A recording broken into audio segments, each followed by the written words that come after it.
Like many aspiring dictators, Boris Savinkov, on his path to power, would acquire a fatal flaw. Outwards, he and his party claimed to save Russia, but the people quickly learned that his price would be paid in blood. And Savinkov himself found his greatest enemy, paranoia. You see, the problem with plots is that there never seems to be an end to them. You catch some ringleaders, and of course you torture them to find out about their connections. Then you arrest those and repeat the process, which in turn, given that people under pain will eventually admit to anything, leads to an ever-increasing list of suspects. Savinkov's inner circle of loyalists had been near impossible to penetrate, but the clerks, the cooks, the drivers, attendants and cleaners, those could be convinced, bribed or blackmailed. With his trusted lieutenants chasing political opponents and military conspirators, real or imagined, it wasn't hard to mix small doses of drugs into his food and carefully control bits of information he would receive. Then, of course, there were blockheads like Kornilov, who took a sledgehammer to a job that required careful subtlety. But in the end, nothing is ever guaranteed when dealing with people, and some amount of flexibility and improvisation is required. Viktor Chernov, leader of the Socialist Revolutionary Party and the primary figure leading the opposition parties which control Russia's upper house and parliament, was assassinated today by an unknown assailant outside government offices. Many assume the ZSRS, which would be Savinkov's party, government to be behind the brazen attack, as Chernov's death would remove the last obstacle for President Boris Savinkov to finally enact his more radical reforms. Reforms he has been blocked from passing since the SZRS election victory 2 years ago. Whether this proves to be true, Chernov's death is a signal to the rest of the world that democracy in Russia has come to an end, and that a dictatorship under Savinkov is surely just around the corner. But Savinkov has powerful enemies, and the plan is to control him through his paranoia, to keep everybody who he trusts either busy or get him to distrust them, and to get him to get the people to rise up. So we do have the popular anger, which is currently at 2. Kornilov probably will kick something off himself. Maybe if the military anger gets high enough, we'll see if he does or doesn't, even with relatively low military anger. But the plan here is to increase the anger in the streets, such that by goading or manipulating Savinkov into decisions that remove him more and more from the sentiment on the street and get him to believe that what he does is the right thing, and get him to be paranoid about everyone around him, and eventually get the popular anger up to the point where there is a popular uprising against Savinkov. Because if we are having a military coup, then, restoring military coups tend traditionally not to be very good at restoring democracy. Let me just put it that way. Generally, what happens is that the military figures that, since things have come to this, we may as well run the show over here. And what we are trying to do as a small group of concerned conspirators behind the scenes is to remove Savinkov and replace him with a new person who can push towards a particular vision, which will be explored in future episodes. But for now, let's see if I missed anything.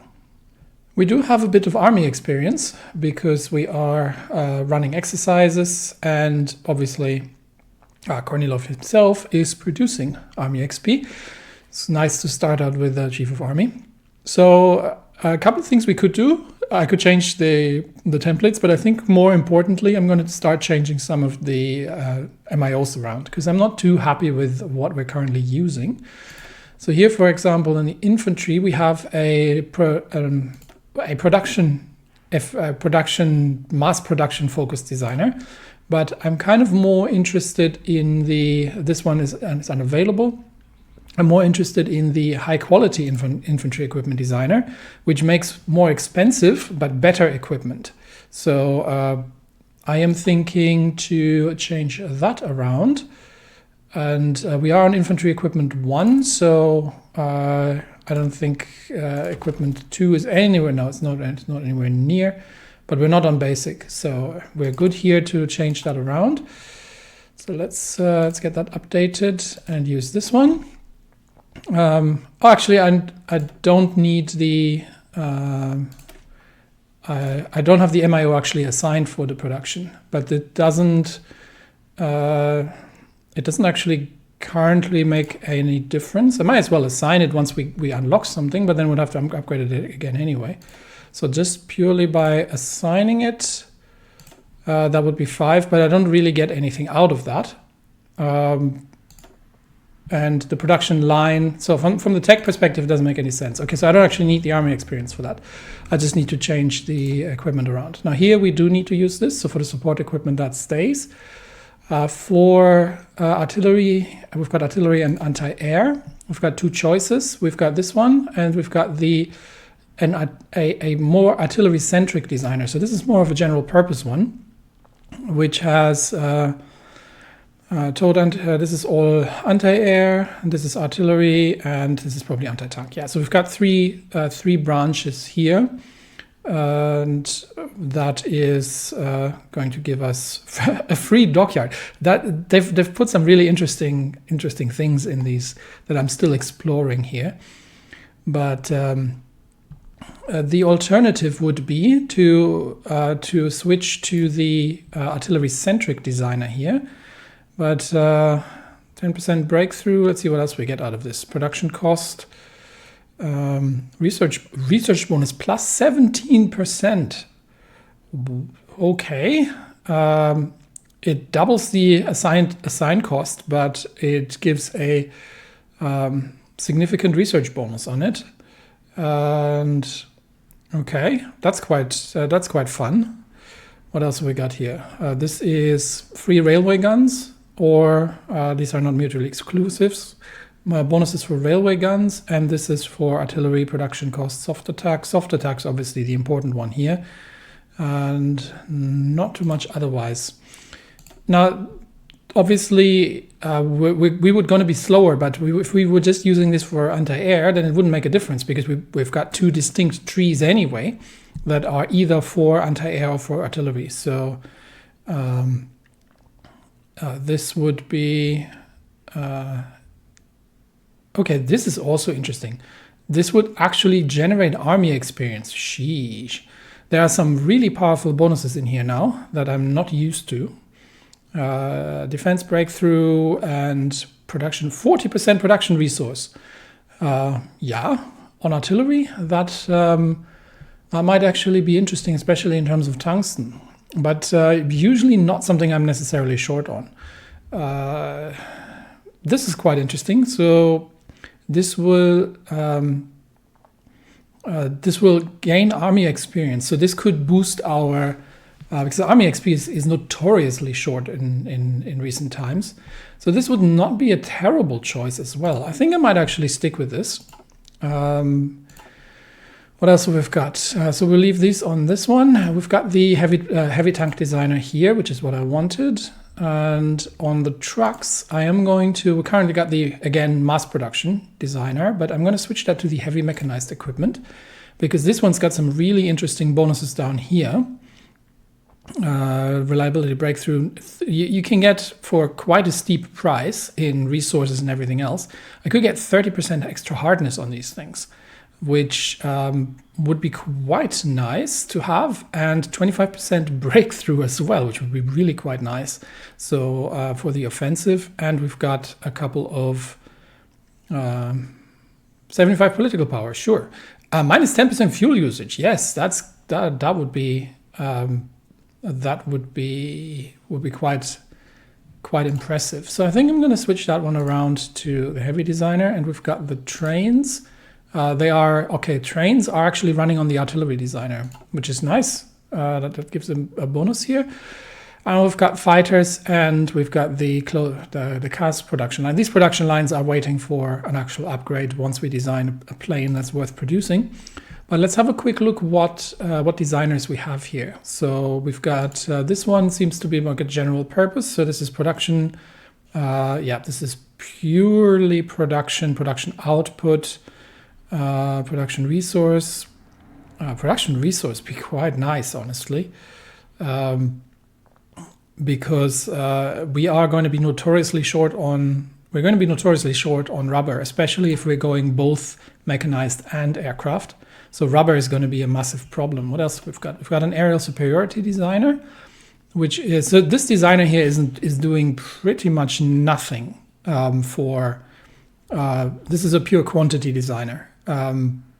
This does nothing for actually boosting the quality of the aircraft. So making better aircraft is kind of not a particularly bad idea. This one is also mass production, but for fighters, not for general, for the general direction. And this one is the aerial supremacy designer. So this would be a pure fighter designer. So being able to, this is just fighters and heavy fighters. I think I'm going to switch to that one. Especially for the fighters. And here we are, what do we have? We've got another one, which is experimental battlefield support plane. So this would be the quality one for the support planes. Now the disadvantage again here is that we're splitting this because we are, which means we're reducing the amount of we're reducing the speed in which we are generating score here. But this will actually produce air experience as well, which can be air experience is not something I'm usually short on.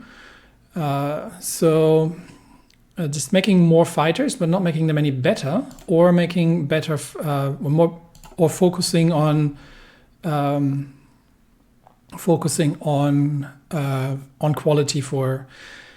So generally, I'm trying to, as much as possible, not splinter these, because to concentrate the advances here. But they are kind of fractured. So although here I think having better fighters is going to be such an essential part that I am kind of tempted. This is really just production based. I'm kind of I understand that the default setup for Russia is mass production of good enough equipment, which is what they're using here. But I'm kind of keen to just focus on fighters. So I think I'm just going to be using these lines just to focus on the fighters, and really don't care too much about.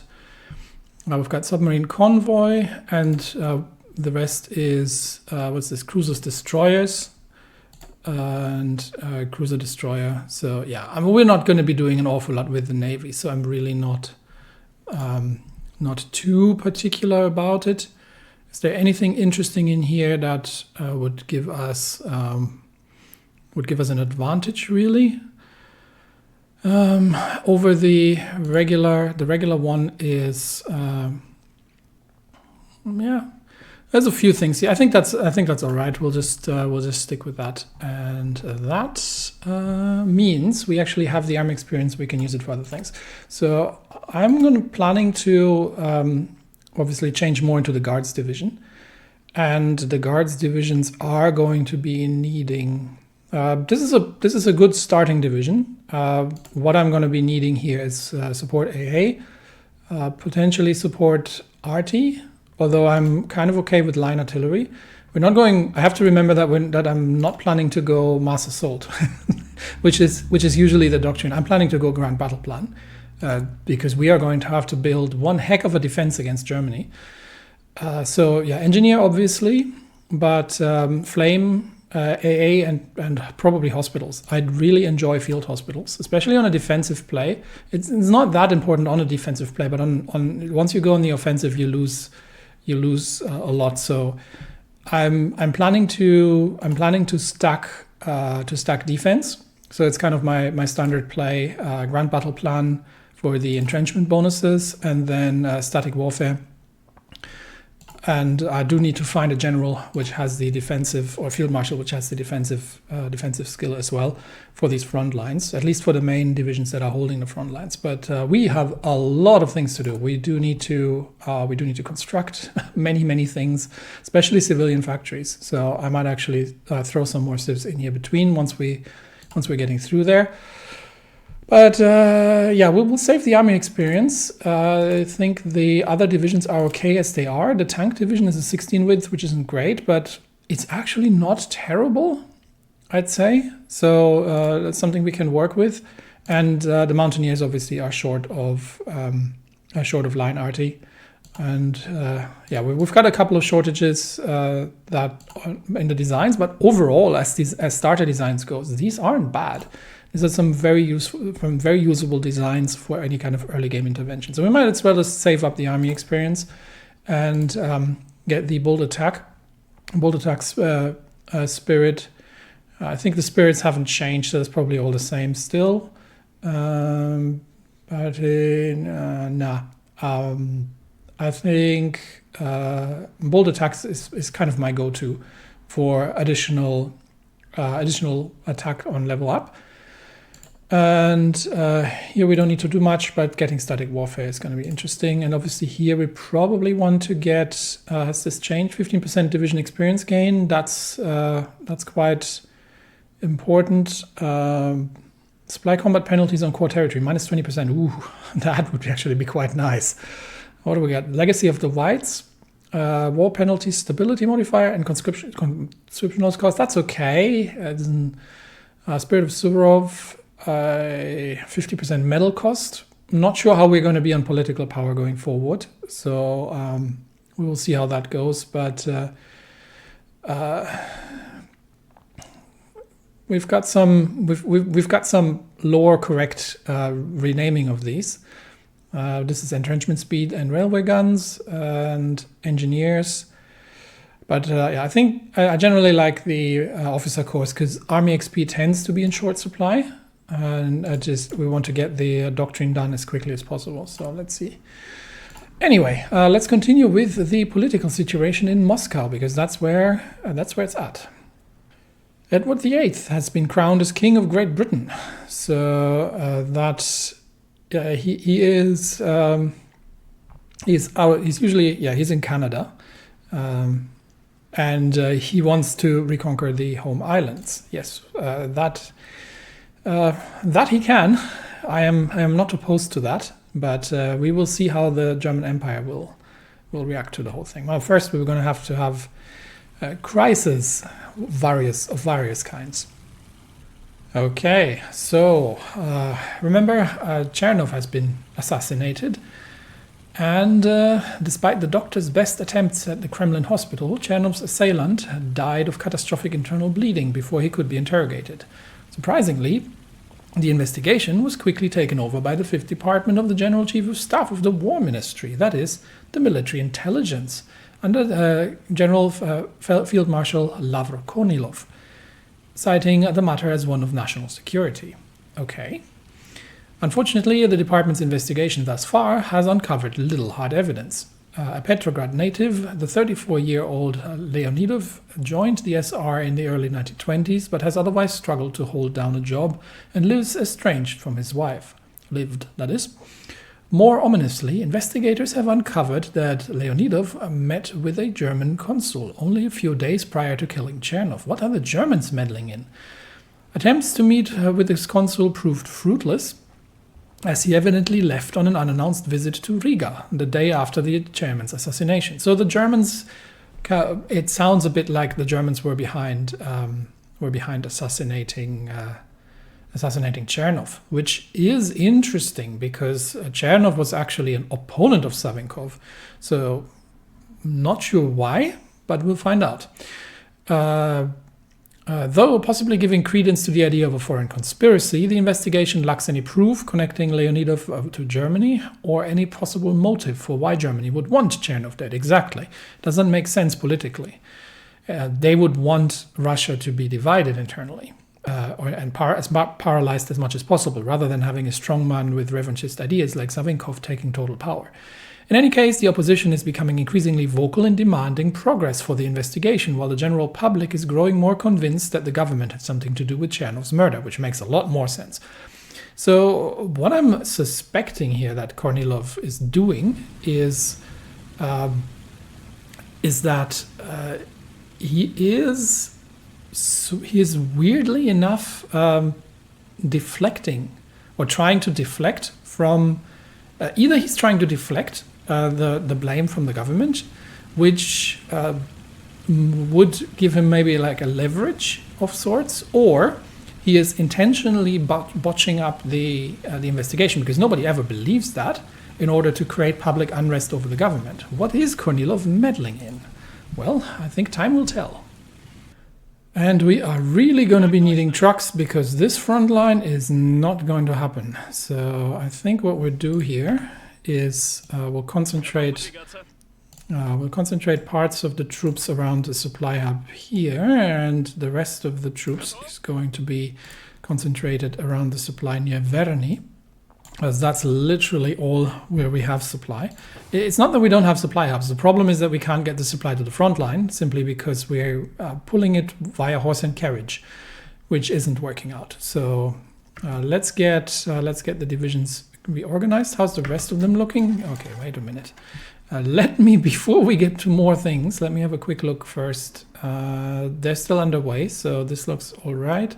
We do have some slight supply problems on the Ukrainian border, but nothing that is too bad out of Kursk. And otherwise, yeah, we're not even deploying anybody in the north, which may be necessary at some point, where we have to improve the supply situation here as well. Yeah, we'll get to that. We'll get to that.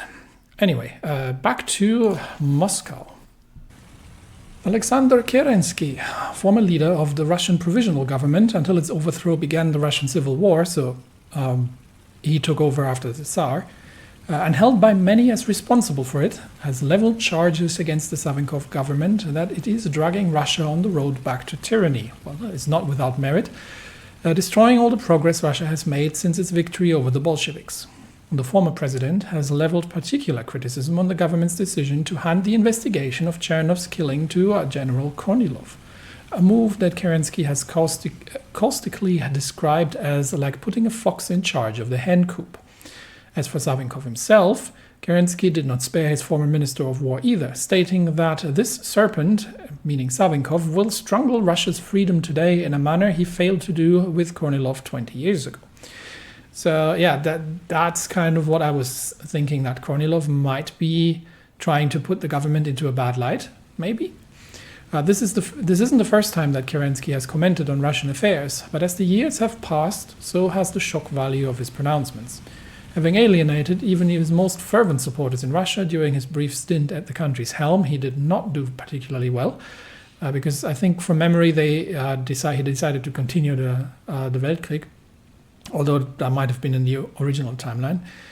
Many of Kerensky's motherland simply see him as a washed-out relic, banking off his past achievements to earn speaking tours of credulous Westerners.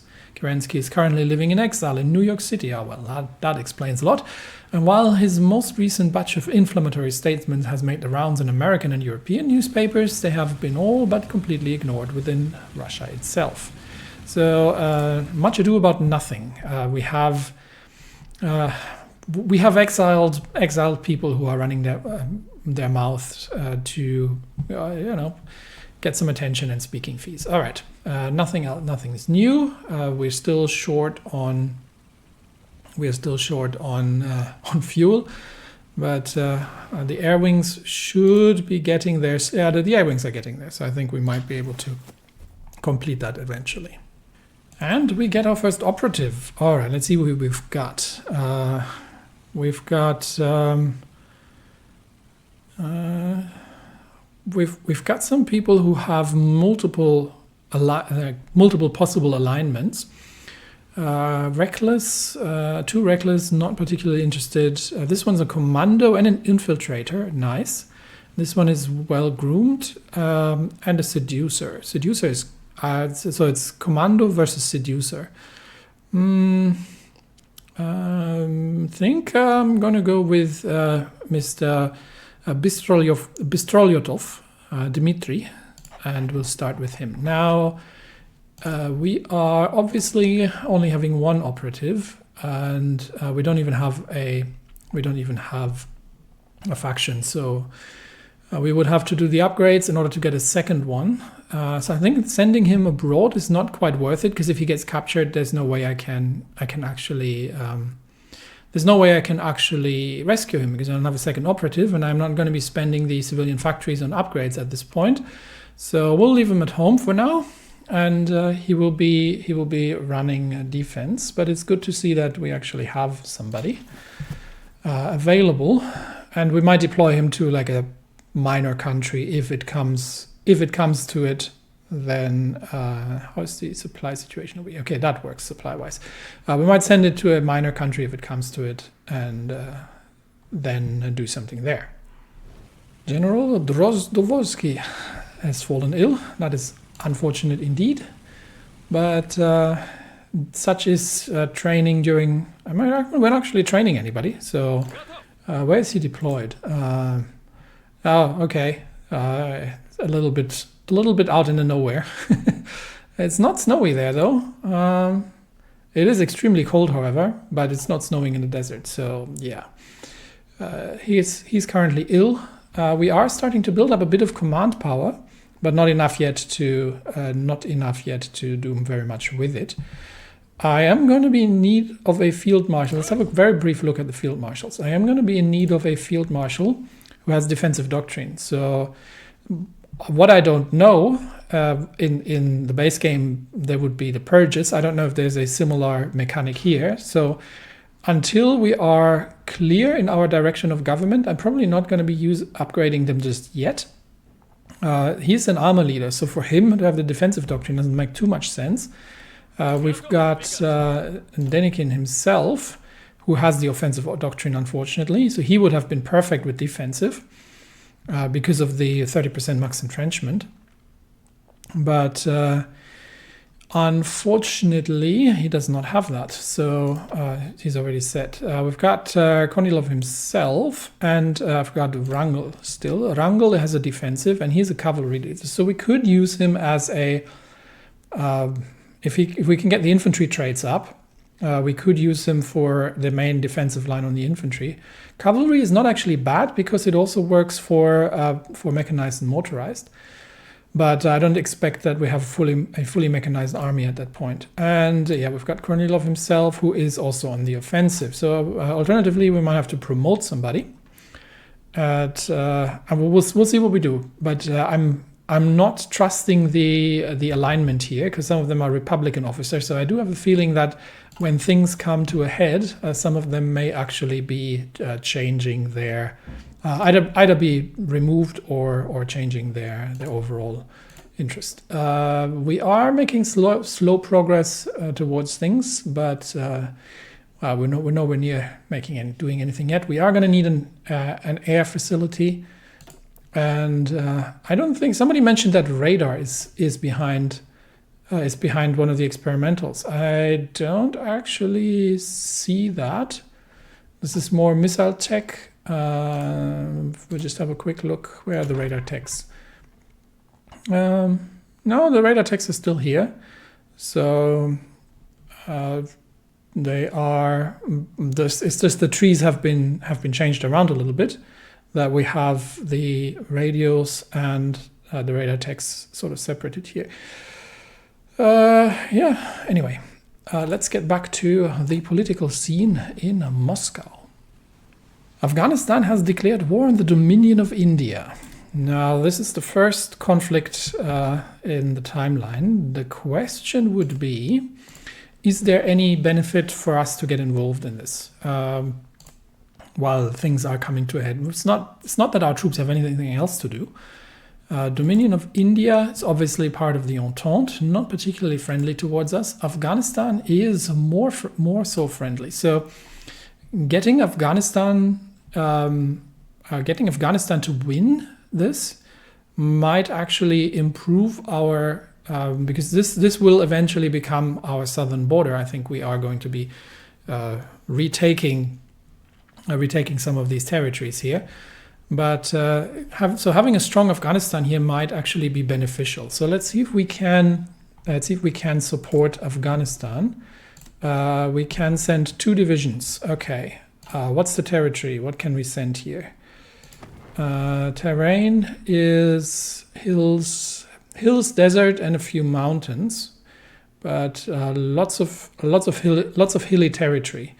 In India, it's more plains actually. So it might actually work to send tank divisions over for an attack, even though in the hills they're not going to be particularly helpful. Afghanistan does Afghanistan have an air force? They do not. So we are probably going to have to send a fighter wing if they even. I think they don't even have an airport, or the amount of troops we're going to be able to send is not going to be sufficient. So this is all hill territory, which is not ideal for tanks. We could send the mountain divisions here. But if it comes to, especially if by the time we get there, India has made inroads into Afghanistan. But tank divisions might be more powerful if we're going on the offensive. Although here's mountains in India. Yeah, I'm concerned that this is a major river line. I'm concerned that we're not going to be easily able to push into India. So I think we will take, and we can take 2 mountain divisions. So let's get the other 3 divisions temporarily sidelines. And Drozdovsky, General Drozdovsky, is the leader here. He is an infantry leader, but more importantly, he is a commando. So again, he is a monarchist officer, so I'm assuming I'm going to keep him. But we will see. We'll see how this goes. Anyway, so the 5th Army under Drozdovsky will be sent to Afghanistan if Afghanistan send volunteers. Where is he? 5th Army under Drozdovsky, and we are sending air volunteers if it works or not. Okay, sending divisions, and we will see if Afghanistan accepts them, and if by the time they get there, we are actually going to be able to make a difference there. Let's see. So Afghanistan will allow, and troops are en route, which is going to be February 17th, so about 2 weeks. We'll see how Afghanistan does in these 2 weeks, while also keeping an eye on Moscow. They do have a... Oh, yeah. Actually, not Moscow, Berlin. Oh, yeah. Okay, so before we look at Berlin, let's go back to Afghanistan. So the news are coming in thick and fast right now. The 5th Anglo-Afghani War. After the Weltkrieg, as the British Raj collapsed into turmoil and warfare, the neighboring kingdom of Afghanistan took advantage of this as an opportunity to seize Peshawar and Quetta, both border regions of the Dominion. However, the Afghani government's attempts to modernize over the last decades have been met with fierce resistance from the conservative elements within the country. Yeah, that tends to be a problem over there. King Ahmadullah Khan now hopes to use the turmoil in Lahore following the death of King George V to his advantage. By repeating the success of the 4th Anglo-Afghan War, the king hopes to silence the conservative opposition and bring new lands to the crown. However, international experts do not put much hope in the tiny mountain nation winning this conflict. We actually care because while I don't foresee a direct confrontation with the Entente, we don't know who's going to run India eventually. So that is going to be a thing. Much more importantly, however, in Berlin, things have gone way, way, way bad. On the 3rd of February 1936, the Berlin Stock Exchange stopped sinking. It plunged. Fueling by the instability of the markets, panic selling erupted as soon as the stock market opened on Monday morning. It took well into the night for the teleprinters to stop sputtering out the results of what became now known as Black Monday. When the results had been analyzed, it was clear that the situation had only got worse. The shock of this unprecedented economic catastrophe will, no doubt, be felt over the entire world. The German Golden Age has ended, for now at least. That increases the world tension by 4. And that probably means we're going to get a Black Monday modifier very, very soon. So, it's not yet there, but we will see when it arrives. We have enough we have enough XP for the Academy Spirit. So yeah, we're going to get the bold attack already. I like to get that in early, especially if we're starting to have the generals active during operations in the civil wars. But yeah, I'm fully assuming that things are going to get very interesting now. In terms of where do we have low supply here. It's fine. Yes, our supply situation is disastrous, really. Trucks will fix this, but the problem is we don't have any. We actually have a deficit of trucks, which means we have to build 128 trucks in order to not to have any trucks. And we are short on rubber. How many factories do we have on trucks right now? 3, but we are a bit short on rubber. That is 5%. 5% production efficiency luck. It's not huge, not worth trading a civilian factory for. Okay, so I'm going to assume that we are going to be seeing an impact here relatively soon. So let's wait for that. Before that, we actually have a socialist conspiracy going on. I did say that Savinkov is going to find conspirators left, right, and center, with a little bit of help from our friendly secret society. With additional investigation into Leonidov's background, the 5th Department has come up with, okay, let's see what Kornilov really wants here, has come up with a more convincing theory. Nikolai Leonidov was a socialist radical, and the murder was politically motivated. Okay. To back his claims, Kornilov pointed to recently uncovered evidence of Leonidov's connection with a radical maximalist offshoot of the socialist revolutionaries who are alleged to have plotted Chernov's association due to the chairman's treasonous operation with bourgeois and reactionary parties. Okay, so Chernov has been sort of trying to unify the left here. And once he was removed, everything fell apart. So now Kornilov is blaming the far left. So that sounds to me like, it's nice to see the planes on their training missions here. That sounds to me like Kornilov is planning a further crackdown on the left wing. So I'm feeling vindicated in my let's not go with military anger, because it's clear that while Kornilov is planning to probably remove Savinkov and prevent the tyranny by the use of the Russian army, he's also not necessarily planning to create a socialist utopia afterwards, rather the opposite of it. In fact, if Leonidov committed this act under orders from the left socialist revolutionaries, it would grant a justification for immediate action, mass arrest of the party leadership, banning of the party organs, and eradicating the conspiracy before they can threaten the safety of the president himself.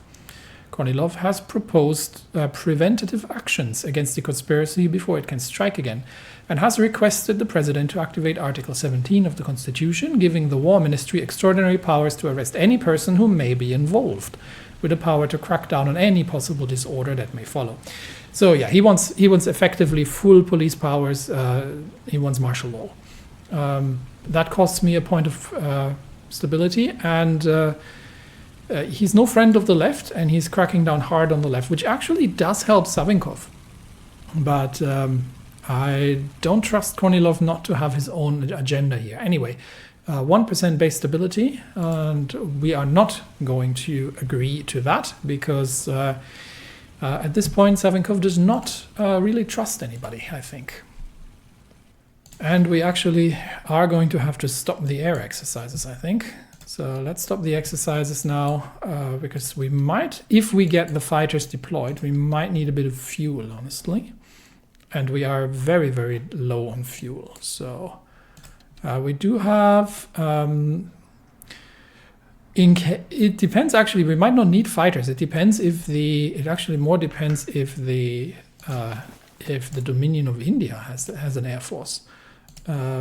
They do, yeah. So fighters it is. Do we have fighters in the region that we could quickly transfer? This is a bombardment group, 2 fighter wings. And this one is the least crap of them. So we're going to be sending these over to the closest airport that we have in the area, which is probably Astrakhan. So we'll send them over there. ready to deploy to Afghanistan if it comes to it, although I doubt that. But I will build up some more fuel reserves. In the meantime, how is the French doing here? Electoral gridlock in France, yes. The Commune of France is the world's leading socialist nation, united as a federation of city communes and directed by the Comité de Salut Public, the chief executive. Ever since the inception, however, the second commune was not uniform in its policy. Numerous factions arose, each of which their own agenda. And we'll see which one comes out on top. But France is not united. So we will see. They don't have the greatest stability over there either. And Germany right now is going to be suffering massively as well. All right. We're still a fair few days away from... Are we still training the Navy? I don't think so. Where are we getting naval experience from? Because we have a chief of Navy. That's why. Can we actually create an improved submarine?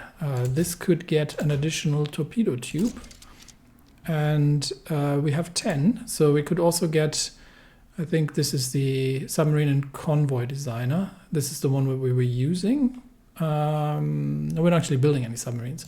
So let's have a quick look. Which one is the better one here? This is mine. Oh, that's interesting. We could go quite aggressively mining the Baltic. That would actually be a fascinating approach. So in that case, we may actually reactivate the older submarines. Not something I usually do, but let's see if we have a mine-capable submarine. This is poor. This is mining capable. We could build the Nakimovets class and make it effectively mine capable. So it would still have some operations against convoys, but we could use it to aggressively start mining the Baltic and prevent any actions from the Germans. That might actually be interesting. Why not? Let's do that. In that case, we are only going to be using the Dalzavod designer, which is having. What is this doing? This is ship refitting cost. This is weather penalty. Mining decisions will deploy 50 more mines. Expand mine production. Okay, so weather penalties, and there's sort of not sure what mining decisions are, but we'll use that. Why not? This is I like that. All right, so we're going to be using the Dalzavod designer, the Nakimovets class. Save that, and we're actually going to get these into production. We have very, very few. It's going to take until March for the Admiral Nakimov class cruiser here to complete. And then we've got 2 Gnevli class destroyers that need to finish. Although I don't think these have actually, I'm not sure, there might be some progress here. No, I think there's actually no progress here so far. We might actually just cancel these production lines for the Gnevnis, and we will be building. This. Yeah, we only have 5 dockyards, so we're going to put 3 on the submarine and 2 on the convoys, because we are short on convoys. And we'll see what we can do with that. Anyway, okay. Slight detour. Let's get back to events on the ground. And yes, the Berlin stock market has crashed. From memory, this was. Let's see what the Russian view on this is actually, because this is not the same event. This is actually the Russian perspective. So since the Berlin Stock Exchange first precipitous plunge weeks ago, businessmen and market analysts in Russia have observed the aftershocks of Black Monday in silent horror. The flood of bankruptcies, inflation, and general panic has surged across Middle Europa and struck Russia like a runaway train. Yes, because half of Russia is owned by German industrialists and financiers. In an eerie repetition of events 10 years ago, the value of the ruble has plummeted in sympathy with the German mark, wiping out fortunes overnight. Given Russia's close economic ties with Germany under the Vilnius Agreement, Russian industries and businesses are collapsing into insolvency almost in lockstep with their German counterparts. Across Russia, every new day brings with it another grim tally of lost jobs and livelihoods, which gives us the Black Monday modifier. All right, so we have the stranglehold of German capital, which is currently at 8. This is going to reduce that. 15% stability, that's actually could be worse. 30% goods factories, euk. And 45% factory output, yes, I know that much. So not much we can do about this, but this is now at 7, and we have the Black Monday, which means we could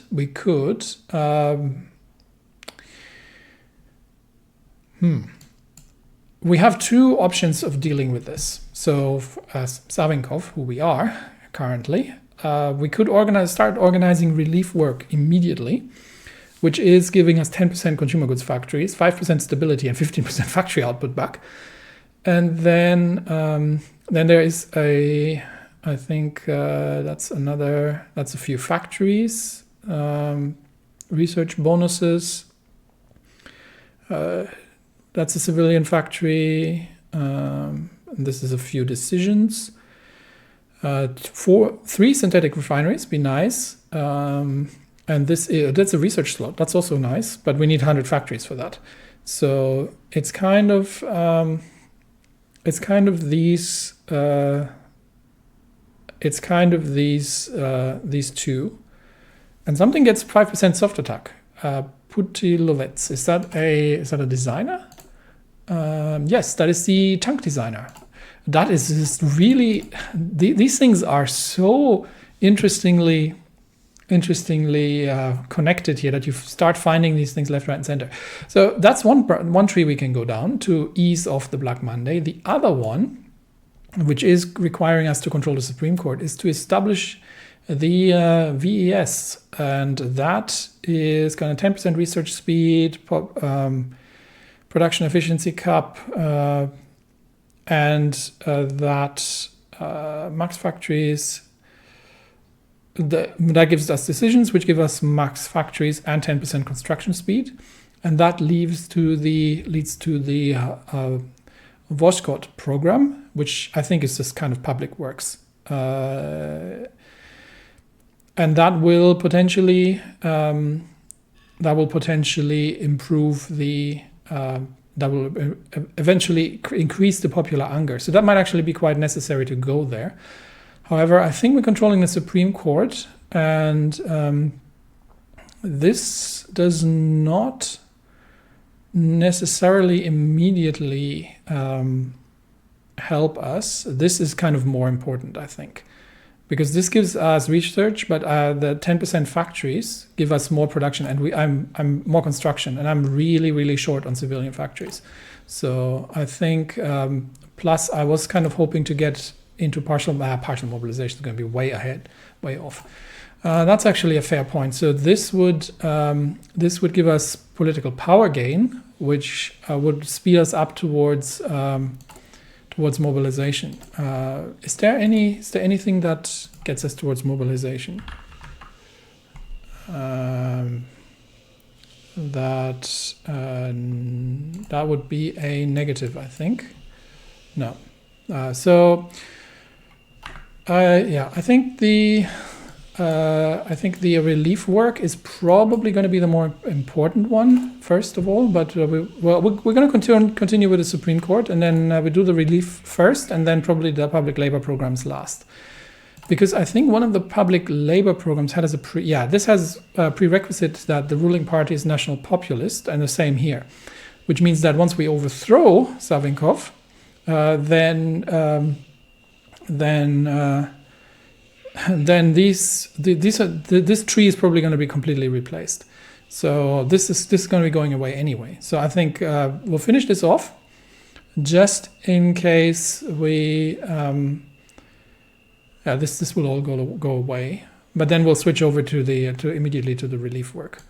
There is, where was the, this one's also important, but we can only do this in April to end. We could end the Vilnius agreement, because we currently have the German economic influence, which actually, we have a pretty negative trade. We do get 7% research speed out of that, however, but we have a plus 20 resources to market, which is currently not an issue, really. Are we trading anything away to Germany?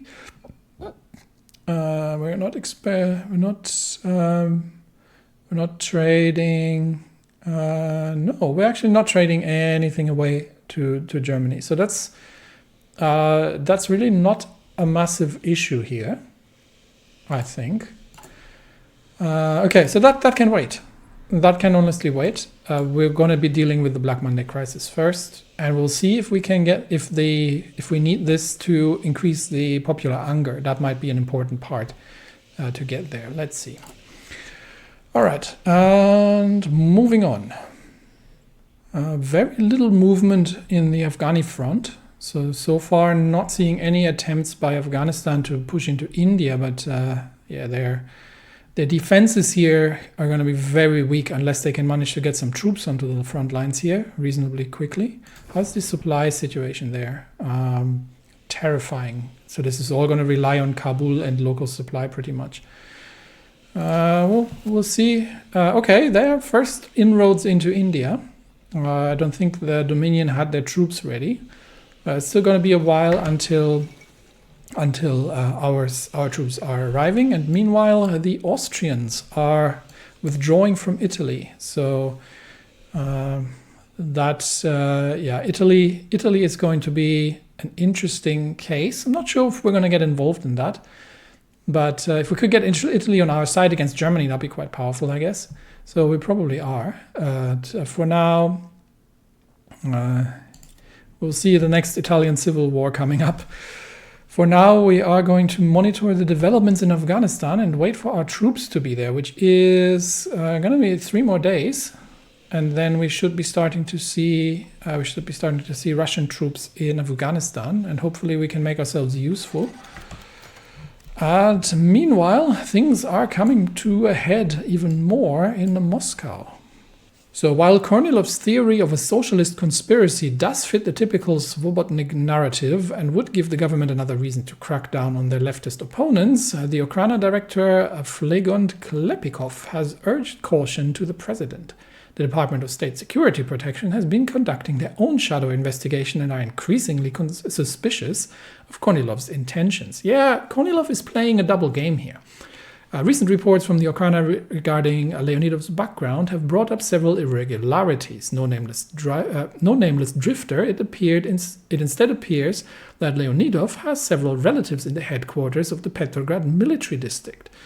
Moreover, the Ukraina has uncovered a series of staff and garrison reshuffles in Petrograd and Moscow that the army has largely neglected to mention. These could be simple coincidences or minor background work to facilitate the killing of Chernov, but some whisper that Kornilov may have greater ambitions than just helping Savinkov eliminate his rivals. Yes, Kornilov is going for the throat here. So he's been making it. So Leonidov was the fall guy, obviously, and he has been liquidated before he could cause any further trouble. Now, for our purposes, obviously Kornilov is sort of forcing our hand here a little bit, but for now there's not much we can do about it other than losing stability and seeing where this goes. But the goal remains, at least it distracts Savinkov from the real threat, which is the undermining of his inner circle and the increasing paranoia that he has enemies everywhere. If he suspects Kornilov now, this is actually perfect. And we have 2 divisions arriving in Kabul. Okay, we can assign a field marshal. I'm probably not going to be assigning Kornilov, honestly, because who do we have? He's a Republican officer. He is. We could assign Wrangel, obviously. Yeah, I think I'm going to assign Wrangel for now. Yeah, let's assign Wrangel for now. 2 divisions have arrived in Kabul because Rangel is a defensive officer. So if he gets some experience, that would be good. Okay, so now the big question is, where are we going to move? Obviously, supply is going to be the massive issue. We do have river supply up to Peshawar, actually. So this is going to be a critical supply position. Let's create a front line then in, this is all terrible territory because we will have to force a river crossing. But we will see if we can start taking, it's a tall order, but if we can start taking Indian territory, or at the very least defend against potential Indian incursions and cut off some troops there. Also, this is impassable mountain ranges here, so if the Indians are pushing in here, they can't really get any further. So this defending the Peshawar section is going to be absolutely essential. Can we transfer aircraft is the big question. I have a fighter wing ready, even though the fighters themselves are not great. But yeah, I don't have access to the air bases. I think we don't have enough divisions in to justify bringing aircraft, which is a shame, really. But yeah, such is that problem. All right, so we have. That means, yeah, we are in our very first conflict. Right now, the mountain divisions hopefully can make their way through. There is some local militia that's being raised as well. But let's see if we can push across the river. And China is breaking apart. The illusion of Qing hegemony is shattering. Facade of Chinese unity, having held together for nearly a decade, has begun to crumble. Rising unrest in the League of Eight Provinces, the economic shock of Black Monday, portending German retrenchment, and the inability of the national government to deliver a decisive response to either, has made one thing clear: Beijing's monopoly on power is broken, and now the future is any man's game. So, do we have an interest in China? We sort of do. However,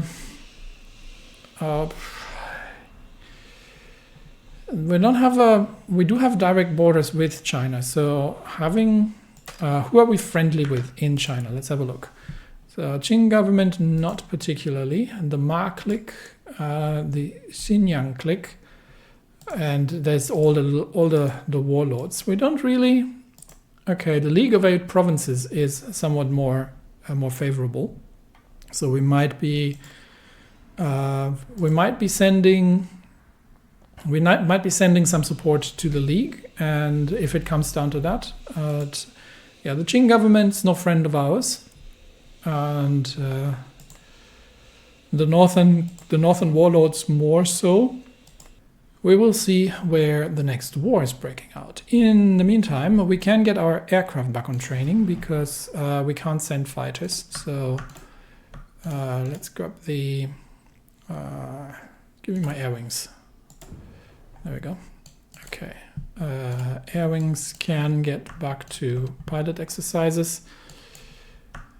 Since we can't send fighter craft anyway, we may as well. And we don't need we're not sending the tanks anywhere just yet. So let's get them trained as much as we can. We are going to be needing better planes, but I'm going to need air experience for that. So we're still very far from that. Anyway, troops are now moving, and we have to defend the. Actually, we need to send one division. Can we send them just here? Oh, no, we can't actually. Yeah. Okay, one division go there, one division go straight up to Peshawar, and the mountaineers, fortunately, are relatively quick. But things are now coming to a head in Russia with the funeral of Chernov. As chairman of the State Council, Viktor Chernov is entitled to a funeral with state honors, though the idea is, of course, not particularly liked by many of the SZRS. Well, yes, obviously. What was intended to be a rather quick and small state funeral is quickly threatening to become a great mass event, as more and more people wish to pay their respects to the fallen legend. There is a distinct lack of government representation at the funeral. The only ministers present was Ivan Ilyin from SOR, who proceeded to pay Chernov lukewarm respects for his long career as a statesman. But from the opposition, there are hundreds, some having come all the way from Petrograd or Samara just to pay their respects. And as the coffin was being carried, someone started to sing the first notes of Radin's "Comrades, let's bravely march." And the crowd continued. "Comrades, let's bravely..." I'm not going to sing. You don't want to hear me sing. "Comrades, let's bravely march. Our resolve gets stronger in the struggle. We will fight our way towards liberty." After the funeral, the crowd of thousands gathered in the summer garden in front of the Petrograd court chambers. Maria Spiridonova held a fierce speech demanding justice for Chernov. While the protesters were shouting "Down with Kornilov," it was obvious that the dissent also included the sitting president. The event has quickly turned into an anti-government rally led by the socialist revolutionaries and a public show of force by the opposition. So we have two options. We can break it up and arrest the agitators, which is going to cost us 2% stability, or we can leave them be. So this is where the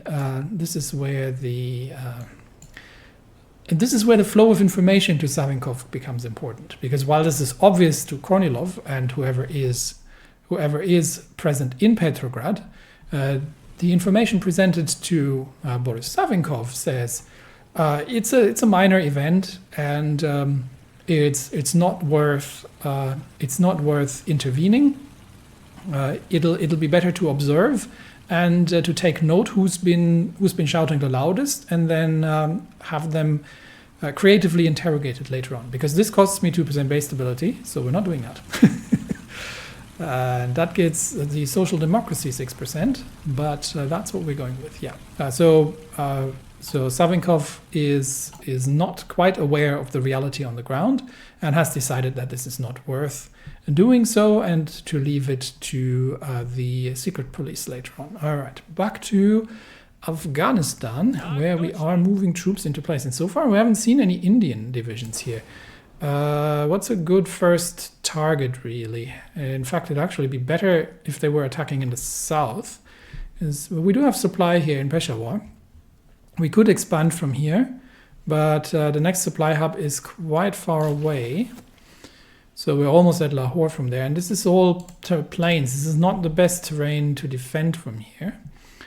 But if we're pushing out and we'll see if we can hold back some. We will see if the Indian troops are showing up. Otherwise, it would actually be beneficial to hold the supply up here. But this one would be very important as well. Can we trust the Afghanis to take this? Okay, they're already in combat here, so probably not.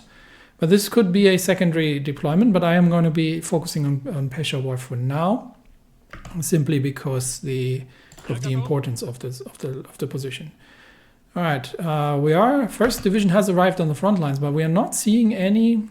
Why are these people taking so long? We're not seeing any deployment of Indian troops for now. So we'll cross the river, and we'll see if we spot any opposition, or if we can start making moves into India. There's no supply in the north. So with 2 divisions, we should be all right. I don't want to overstretch here, because we don't know yet what's going on here. But the League of 8 Provinces and the Angqing clique is now at war with many people. Okay, these people. We're not fans of them, but we do like the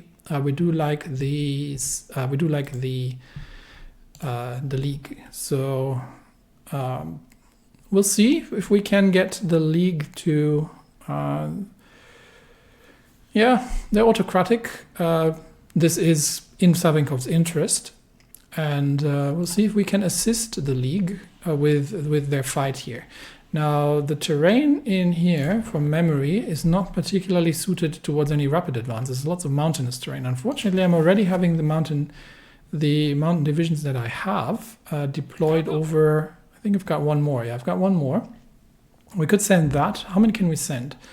If we are sending to the League, send volunteers, we can send 2 divisions. Yeah, because it's the division limit from my side, not from their side. We could send a tank division or 2 tank divisions, but the tank divisions might be quite powerful as long as we don't have to fight over in the mountains. But we do have a fair amount of flat land here, especially if we're pushing north. This is all relatively flat, so I think we'll be sending 2 tank divisions. Now, armored divisions over here. Let's see what... I am obviously curious of who's got the BT7s. This one's does not have BT7s. This one has BT5s. This one has BT5s and T26. There's nothing here. This one's got T26s. This one's got a good amount of BT7s, but it is not complete. And this one's got BT5s mostly, and this one's got BT. Okay, this one, we're sending this one. This is the too many windows open. The first armored measure, most experienced, and has the best equipment. So yeah, they have 240 BT7s in there. Perfect. So let's get rid of all of these windows. And we're going to create a new army again, where we are going to be sending. I did say I was going to send 2 tank divisions, so I think given the other ones are all not great, but we'll probably send this one. This one's got BT5s mostly, which I think is the second best here. So we'll send this one as well. Okay, so our 2 best tank armored divisions. Now we are going to assign somebody who actually has some idea about tanks. Who did I have here? Boris Stefan. Where is he? He is an armor leader, so I am going to assign him to this one, obviously. So Boris Stefan. And we are going to send the 9th Army to... We're going to send the 9th Army to China. To the east, send volunteers, 9th Army, and including air, although I'm not sure if that is going to work, but we'll see. So volunteers are underway, and again, it's going to take probably about 2 weeks, 10th of March. Yeah, sounds about right. All right, let's get back to India, where our divisions are. Our divisions are starting to move across the river. Okay, the Supreme Court control is complete. Though it may be true that Savinkov's confrontation with Vladimir Nabokov, the Supreme Court chairman, have been less verbally explosive than those with the late Chernov, they proved to no less frustrating for the SZRS growing ambition. The Supreme Court of the Russian Republic is not only the highest court of appeal, but also the arbiter of Russia's constitution, and its 18 judges have proven to be a constant thorn in the side of political radicalism. The Svobodnik's pride has arguably still not recovered from Nabokov's ruling on the question of the combat squad's legal status in 1935, which struck down Savinkov's attempt to pardon many of his foot soldiers currently languishing in prison on charges of terrorism. Yeah, one man's freedom fighter is another man's terrorist. Chernov's passing, however, opened an avenue for finally ridding Russia of Nabokov's obstructionism. Savinkov and his cohort in the Duma have nurtured a vote of non-confidence against the Supreme Court for more than a year, but his execution was continually frustrated by the lack of support in the State Council. Now, with the State Council, likewise in SZRS SOR hands, the non-confidence vote and a paired legal reform bill passed both legislative houses without incident. The slate of the Supreme Court, Nabokov included, has been wiped clean in a wave of firings and forcible retirements. The few old guards judged harmlessly enough to remain will be rendered powerless in a new Supreme Court that has not only grown to 24 seats, but has also been stacked with a reliable bench of SZRS-approved appointees, led by a venerable Boris Vyshezlatsev, the top legal expert of the SZRS. And it's now all constitutional. 50 political power. What can I do with 50 political power? Let's see... not an awful lot, unfortunately. No decisions. It's not going to be enough to appoint. No, it is going to be enough to appoint a chief of Air Force. Who do we have here? We have, although I might actually probably want to save that up in order to. What do we've got? We've got an air safety officer. That's not terrible, but I would probably want What is this? Air superior mission efficiency, 10%. Nice.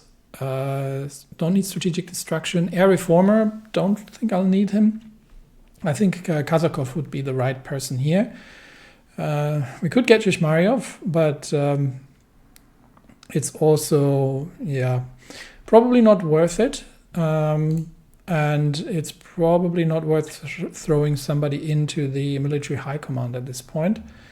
And especially that I don't know which generals are going to be remaining. So we might save that up because we might need that for any of the there are decisions which may or may not cost political power. Okay, we're beginning immediately. We're not going to do with this one. We're going to immediately begin with organizing relief work. So we have convinced Savinkov that his constitution can wait, and he needs to organize relief for the Black Monday crisis, because that is currently costing us 30% factories, which means our construction is grinding to a halt because we are sending the majority of our factories over to consumer goods, which is not what we want. All right. That's done. So let's get back to the situation in India and see how that's developing. We are making a river crossing near Peshawar with the. Okay. Meanwhile, the Angqing clique is getting backing from some of the other warlords. That means. Things are fracturing very rapidly here. We'll see if our troops arrive in time. Otherwise, we'll let China be China. It's not a primary focus for us at this point. The 34th Mountain Division here is making a river crossing, and they are the first. We've spotted the first Indian troops north near Srinagar. Unfortunately, we can't use the airports, which would have been really nice. Now the question remains: where do we go from here?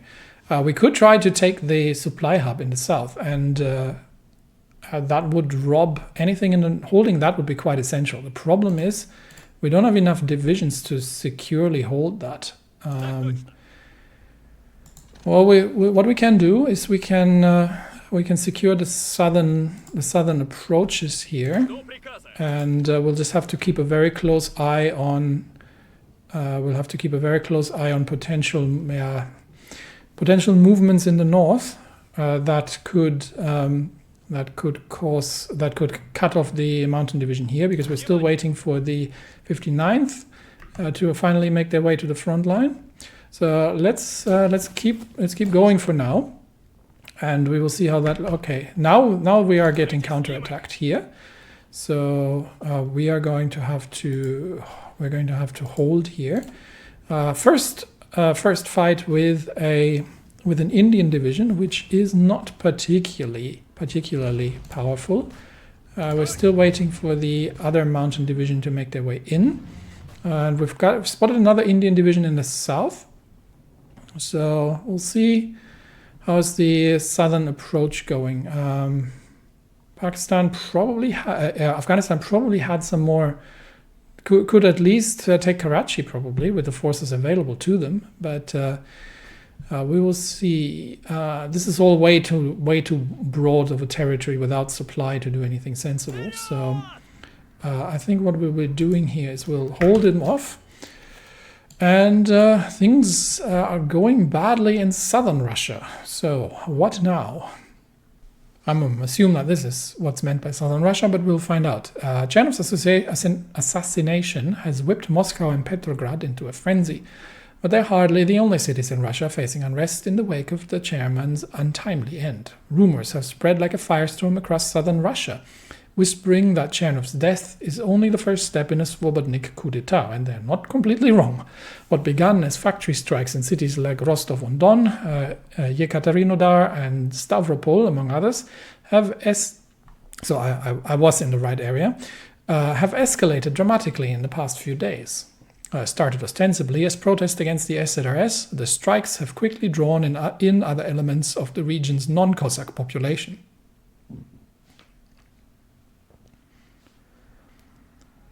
referred to as Inogorodnie. Okay, at this point, I might actually really have to apologize for mispronouncing Russian things. I am trying, but forgiveness for mispronouncing things, or outsiders. The non-Cossack Slavs now form upwards of half the population in the territories of the Don, Kuban, Terek, and Astrakhan Cossack hosts. Despite this, Inogorodnie are largely excluded from politics and owning land. They instead work in roles considered beneath the Cossack's dignity as a military estate. Yeah, that generally tends to work well, such as factory workers, farmhands, or urban bourgeoisie. The discrimination has been justified on grounds that the Cossacks, like many mountaineer peoples, are legally considered indigenous in the region and their autonomy has been guaranteed under the federal constitution. Nevertheless, this state of affairs has led to profound resentment among the Inogorodnie, which rapidly led to the recent strikes devolving into bloody riots. The Cossack response has seen crowds harshly dispersed with cavalry charges and swimming whips. Kind of what you'd expect. The Inogorodnie have accused the Cossacks of police brutality, probably not without reason, while the Cossacks have shot back that they only intervened when the mobs began targeting Cossack homes and families, probably also not without reason. Both groups have petitioned that the federal government recognize the legality of their actions. So what are we going to convince Savinkov of? We can tell him that the Cossacks can handle that, which is going to cost us 2 stability, and is adding resistance in Vladikavkaz. Or we can so we can lose 2% stability or 5% stability. Either we can stop the Cossacks. Okay, I don't think this is what Savinkov would be doing anyway. So let the Cossacks handle this. This is an internal affair, and this increases popular anger. So we didn't even need to do much convincing that needs to be done, and that means our popular anger is now at 4. We need to get it to 8 for things to go sideways. So we now have to deal with resist. Yeah, we now have resistance. That means we need to look at occupies. We're on local police force, which is probably fine, and I think that was a that's a bit of a weird division, but we can use it. It's this one would not be right because it uses support equipment, and this one obviously not as well. So yeah, we'll use it for now for occupied. We have to improve that a bit later.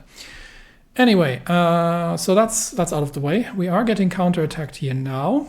So I think if we can probably maybe we can push all the way towards Lahore. That would actually be amazing.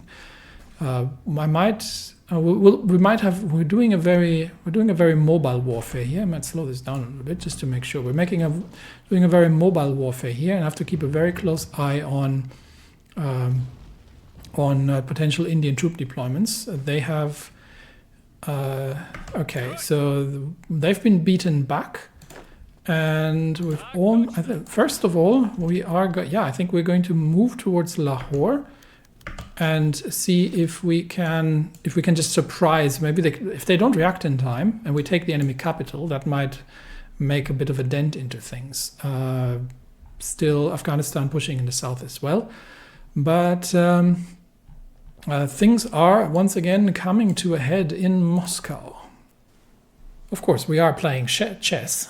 As an old gambler, Boris Viktorovich decided to play Kornilov's game.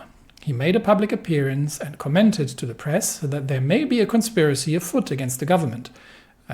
Our little whisperings have been working, and that several army officers have already been arrested on suspicion of involvement in Chernov's death. Okay, so he's going up against Kornilov now. Which is, so Savinkov is convinced that Kornilov is playing for his own game here. Such a public blaming of the army is nothing short of a declaration of war on Kornilov, an invitation to a duel of wills. It has, however, shocked and incensed many members of the army, both among the rank and file and those involved in the assassination plot. The memories of Boldriev's 1929 putsch are strong, and now the government has made it clear that it will oppose any threats to the Republic from the armed forces. The armed forces had a little bit of a history in securing the Republic, but as I said earlier, securing the Republic generally means running the Republic afterwards.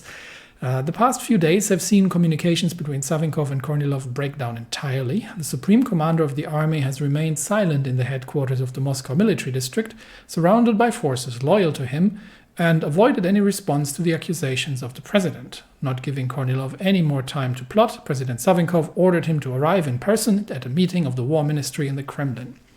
Your move, Lavr Grigorievich. Okay, so Kornilov has been ordered to Moscow, and that probably means he's going to be arrested. It's quite interesting because why would early on Kornilov was actually conspiring with Chernov, or trying to get him to support his action against the government. So it seems like he's probably overconfident in that he can do it alone. We shall see how that ends up working. But in the meantime, we have to be very careful with our moves here. We've got another division to potentially counter any kind of enemy movements. We'll keep a very close eye on where the enemy troops are going. But we are pushing towards first the supply hub, and once we've secured that, then we'll push towards Lahore and see if we can just take care of things. But meanwhile, in Moscow, cornered, the dog was forced to act.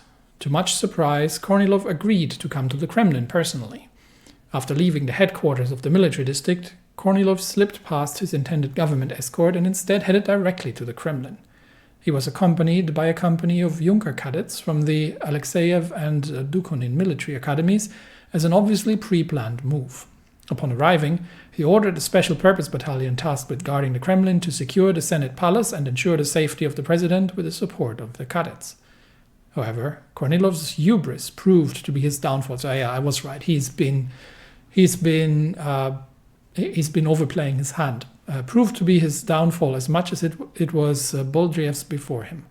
When only a portion of the security battalion agreed to follow his orders, fierce fighting soon broke out within the Kremlin, as Kornilov's forces tried to arrest the soldiers who refused to obey orders, claiming that they were loyal only to Savinkov. So yeah, he thought he had the army completely loyal to him, but he thought wrong. Much of the Kremlin complex fell rapidly. Smashing through the gates of the Spasskaya Tower, Kornilov's troops reached the Senate Palace, where they were finally stopped by dogged loyalist resistance by the MVD troops long enough for reinforcements to arrive from the capital's garrison. It was said that Savinkov followed the fighting within the Kremlin with glee on his face, but it is more plausible that he had already left the complex by this point. You never know. He is very paranoid now. Kornilov himself was wounded by a grenade and taken prisoner in a Senate palace, while the rest of the mutineers were shot on the spot. Simultaneously, the Ukraina moved to arrest the traitors within the military district headquarters. Now, the uncrowned military dictator of Russia is rotting in the Butcherskaya prison, and no official statement of the events of the night has been given. So we have two choices now. What do we convince Savinkov of? So we can either lose 15% stability and 50 army experience, and have him executed, or we can allow him a trial and a retirement. Now, he did overplay his hand, but at the same time, he did have obviously significant backing within the army. So I'm going to lose the same anyway, but I'm guessing that. This would probably increase military anger down the road. So I think we're going to go with a trial here. So Savinkov has been convinced that he could have Kornilov shot, but that would be too good of a fate. Instead, he has a much worse fate for him. Rather than becoming a martyr, would be to retire in shame and for everybody to see. That is costing me 50 army experience, however. Can I do anything with the 8 army experience that I have laying around before we are losing it? It's not... we could add an infantry battalion here. Although I am not really planning to use this division particularly much. We could declare this not really that keen. We could. It's not 10, so it's not enough to boost the tank division here. Can we do anything? How about we give the mountain divisions a line artillery? No, that's 25. That would be 10. They don't have a line because they don't have line artillery. Not really anything we can do with it. May as well probably just add an infantry division here to the regular infantry. Because I'm going to lose it anyway, so nothing lost here. And we don't really have any upgrades from the MIOs where I could use that for, so may as well. All right, that's done. So we will allowing him a trial and retirement, but that brings my stability down to -6. Yikes. We are probably not doing an awful lot anymore at the moment. Production, we want civilian economy. It would be good to get, okay, we can't get to partial mobilization anymore because we don't have the war support. Okay, so we are, all right, so what we're going to be doing, we will see where this goes, but we are playing a daring game here. Drozdovsky has arrived already in Afghanistan. Wrangel is still on the, I have to remember how to pronounce that properly, like a German name. Wrangel has not yet arrived. He's still en route, but tomorrow he should be here. So the play here is to try and just bypass the enemy troop positions, which is a bit precarious because that leaves our lines of communication unprotected. But if we potentially take, if we can potentially take Lahore, the capital, that may be a major blow. That might be a major blow because the Afghanis are getting pushed back here in the south quite rapidly. So if we can take Lahore and maybe move north from there, or we'll see what we do. But obviously, it'd be good to actually defeat and destroy some Indian divisions, but that's far off. So because they have too much territory to fall back onto. Anyway, that's what we'll see where we're going. We are still waiting for the armor to arrive in arrive in China, and we will see how we will see how that plays out. Worst case, we get some experience. We get some experience with fighting in the field. But we will see what that all ends up being. Anyway, that's it for today. Thanks, everybody. Things are moving rapidly in Moscow. And Kornilov will obviously be dismissed from his position of Chief of Army, which is unfortunate because he had some pretty good bonuses here, especially the army experience gain and also 10% division attack would have been nice, but we'll see. Don't think we'll be bringing him back after Savinkov is gone. He's too ambitious for that, but we'll see what happens to him. At least he hasn't been shot on the spot, so that's progress. Anyway, I will see you all in the next episode.